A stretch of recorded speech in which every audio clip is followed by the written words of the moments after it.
Hi అండి, నేను మీ అభిలాష్ శిరగోని. ఈరోజు నేను మీతో డిస్కస్ చేసే ఈ టాపిక్ నాతో పాటు ఈ వీడియో చూసిన చాలామంది పర్సనల్గా కనెక్ట్ అవ్వవచ్చండి. కనెక్ట్ అవ్వడమే కాదు, వాళ్ళ జీవితంలో ఏదో ఒక సిచ్యువేషన్లో లేదా ప్రజెంట్ ఆ సిచ్యువేషన్ని ఫేస్ చేస్తున్న వాళ్ళే. అదేంటంటే credit card out standing rotation అండి. చాలామంది నాతో కలుపుకొని క్రెడిట్ కార్డులో వాళ్ళకి ఇచ్చినటువంటి లిమిట్ని వాళ్ళ సొంత బ్యాలెన్స్ లాగా ట్రీట్ చేసి, వాళ్ళ సొంత అకౌంట్లో బ్యాలెన్స్ లాగా ట్రీట్ చేసి షాపింగ్ అని, ట్రిప్స్ అని, ఇన్వెస్ట్మెంట్స్ అని, కొంతమంది ప్రాపర్టీస్ కూడా క్రెడిట్ కార్డ్ని స్వైప్ చేసి కొన్న వాళ్ళు ఉన్నారు.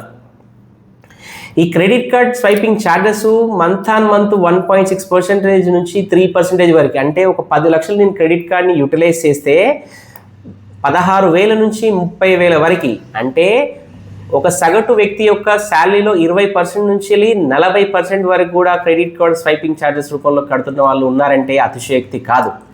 ఇది ఈ ప్లాస్టిక్ మనీ అనేది చివరికి ఎంత వరస్ట్ సిచ్యువేషన్కి మనం తీసుకెళ్తుందంటే, ఏ ప్రాపర్టీలో అయితే ఇన్వెస్ట్ చేసినారో లాభాలు వస్తాయని ఈ క్రెడిట్ కార్డ్ బిల్స్ని తట్టుకోలేక చివరికి అదే ప్రాపర్టీ వాళ్ళు కొన్నదానికంటే తక్కువ కమ్మి క్రెడిట్ కార్డ్ని సెటిల్ చేసిన వాళ్ళు ఉన్నారంటే ఆశ్చర్యపోవాల్సిన అవసరం లేదండి.